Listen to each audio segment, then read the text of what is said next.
Government ఏదైతే బకాయిలు pay చేయాలో లాస్ట్ 5 సంవత్సరాలుగా పే చేయట్లేదు. గవర్నమెంట్ పే చేయకపోతే కాలేజ్ వాళ్ళు మీ దగ్గరికి వెళ్ళి అది కలెక్ట్ చేస్తారు. కాబట్టి దీని గురించి ఒక 20 లక్షల మంది విద్యార్థులు ఇప్పుడు దీని తర్వాతనే అడిగిన ఎంత మంది ఇంజనీరింగ్ చేద్దాం అనుకున్నాను ఒకసారి చేతులు లేపండి. ఇప్పుడు ఇంజనీరింగ్ ఎన్ని సంవత్సరాల కోర్సు?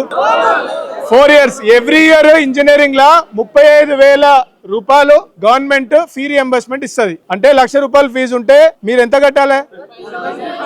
65,000 రూపాయలు మీరు కట్టాలి. అట్లా 4 years. 4 years లో గవర్నమెంట్ మీకు ఎంత ఇవ్వాలి? 1,40,000 రూపీస్ గవర్నమెంట్ మీకు పే చేయాలి. మీ సీనియర్స్ అందరు ఎవరైతే ఉన్నారో దాదాపు 20 లక్షల మంది ఉన్నారు. ఎవరైతే 4th year లో ఉండి ఇంజనీరింగ్ లా వాళ్ళు పాస్ అవుట్ అయిపోయినా కూడా జాబ్లు వస్తాయి. చాలా మందికి జాబ్లు వస్తే ఏమడుగుతారు? సర్టిఫికేట్ అడుగుతారు.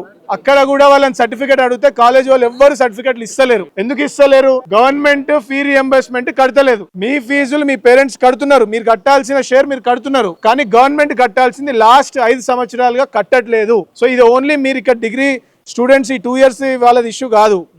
ఏదైతే 4 years ఇంజనీరింగ్ కానీ డిగ్రీ కానీ ఫార్మసీ కానీ లా కానీ మీరు ఏ కోర్సు చేసినా కూడా మీ అందరిది ఫీజు మీరు 35,000 per year ఎక్స్ట్రా కట్టాలి. ఇక్కడ నుంచి తర్వాత దాదాపు 20 లక్షల మంది వాళ్ళ రోడ్ మీద ఉన్నారు. మీ సీనియర్స్ కావచ్చు, మీ అన్నలు కావచ్చు, ఎవరెవరు కావచ్చు, వాళ్ళందరి గురించి మేము కొట్లాట చేస్తున్నాము. ఇది ఓన్లీ 15,000 కోట్ల రూపాయల ఇష్యూ. ఇవాళ మూసీ అంటే తెలుసా మీ అందరికి? ఇప్పుడు మూసీ మీద బ్రిడ్జిలు ఇవన్నీ కడుతుండు, దానికే 10,000 కోట్లతో కడుతుండు. మనందరం ఇప్పుడు 20 లక్షల మంది స్టూడెంట్స్ ఇష్యూ ఏముంది? ఒక్కొక్కరి మీద ఫీజు ఏదైతే బకాయి ఉందో ఆ బకాయి కట్టాలి, అది కట్టట్లేదు. దాని గురించి చాలా సంఘాలు, స్టూడెంట్ సంఘాలు కానీ ఏబీవీపీ కానీ చాలా మంది కొట్లాడుతున్నారు. వాళ్ళతో పాటు మేము బీజేపీలో బీజేవైఎం అంటే మేమంతా యూత్ వింగ్, మీ అందరి కోసం కొట్లాడడానికి ఇక్కడికి వచ్చినాం. నిన్న ఇంజనీర్లను సీఎం ఏమన్నాడు?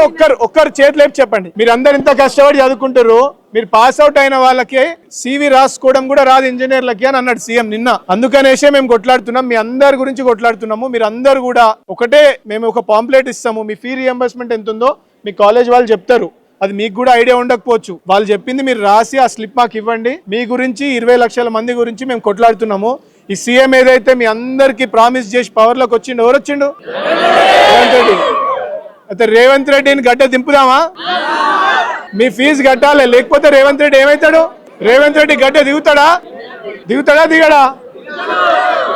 మీ అందరి గురించి మేము కొట్లాడుతున్నాం, మాతో పాటు చాలా మంది కొట్లాడుతున్నారు, మీ పేరెంట్స్ గురించి, మీ గురించి. సో మీరు అందరు కూడా ఈ మూవ్మెంట్ ని సపోర్ట్ చేయండి అంటే మీరేం రోడ్ల మీదకి వచ్చి కొట్లాడండి అని మేము అనం, మేమే కొట్లాడతాం. ఫీజు బకాయి బీజేపీ లడాయి. ఈ మూవ్మెంట్ పేరు ఏందమ్మా?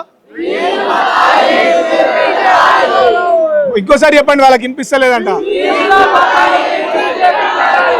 ఫీజు రియంబర్స్మెంట్ రేవంత్ రెడ్డి ఇవ్వాలా వద్దా? కాబట్టి రేవంత్ రెడ్డి మీద మనందరం కొట్లాడాలా కొట్లాడొద్దా?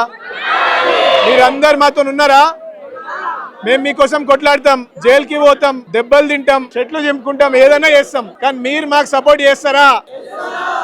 మీ అందరి టైం ఇచ్చినందుకు మీ అందరికి థ్యాంక్స్. భారత్ మాతాకి స్కాలర్షిప్లు ఇస్తావా? స్కాలర్షిప్లు ఇస్తావా? భారత్ మాతాకి, భారత్ మాతాకి.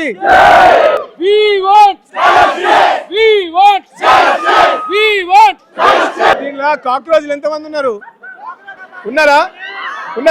మరి వాళ్ళని కూడా అడగండి ఇష్యూ గురించి. ఎందుకు మాట్లాడతలేరా అడగండి అందరూ. కాక్రోచ్లు ఉన్నారు కదా, దీని గురించి అడగండి అందరూ. అడగాలి అందరూ. కాక్రోచ్లు ఉన్నారా? అడగండి, ఇష్యూ గురించి అడగండి. ఎందుకు మాట్లాడతలేరు? మాట్లాడాలి కదమ్మా. కాక్రోచ్ జనతా పార్టీ దీని గురించి మాట్లాడొద్దా? కాక్రోచ్ జనతా పార్టీ దీని గురించి మాట్లాడొద్దా? మరి ఎందుకు మాట్లాడతలేదు? మీరే అడగండి. మేము కూడా సపోర్ట్ చేస్తాం. నీట్ అట్లా అయినందుకు మేము కూడా సపోర్ట్ చేస్తాం మీ అందరికి. ఇప్పుడు మీ ఎడ్యుకేషన్ మినిస్టర్ ఎవరమ్మా? మీ ఎడ్యుకేషన్ మినిస్టర్ ఎవరు? ఎడ్యుకేషన్ మినిస్టర్ ఎవరు?